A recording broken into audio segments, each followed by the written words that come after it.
ઉધના વિસ્તારથી નવી પહેલની શરૂઆત કરવામાં આવી છે, જે મારામારી અને હત્યા જેવા ગુનાઓ માટે કુખ્યાત છે. આ વિસ્તારોમાં પોલીસ દ્વારા પ્રોજેક્ટરનો ઉપયોગ કરીને ખુલ્લામાં આ ડોક્યુમેન્ટરી બતાવવામાં આવી રહી છે, જેથી સ્થાનિક લોકો અને તેમના પરિવારો સુધી આ સંદેશો સીધો પહોંચી શકે.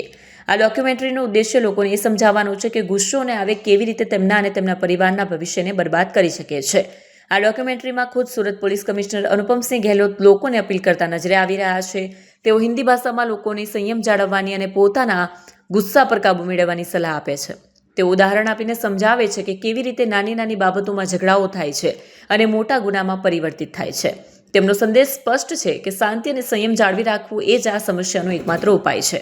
આ ડોક્યુમેન્ટરીનો એક બીજો મહત્વનો સંદેશ એ પણ છે કે ગુના કર્યા બાદ કોઈ પણ વ્યક્તિ બચી શકતો નથી. આ ડોક્યુમેન્ટરીમાં એવું પણ બતાવવામાં આવ્યું છે કે કેવી રીતે 20 થી 25 વર્ષ જૂના મારામારીના કેસમાં વોન્ટેડ આરોપીઓની પણ ધરપકડ કરવામાં આવી રહી છે. આ વાતથી સ્પષ્ટ થાય છે કે પોલીસની નજરથી કોઈ પણ ગુનેગાર બચી શકતો નથી અને કાયદાનો હાથ તેના સુધી જરૂર પહોંચશે. આ એક એવો કદમ છે જ્યાં કાયદાના અમલીકરણની સાથે સાથે સામાજિક જવાબદારી પણ નિભાવે છે.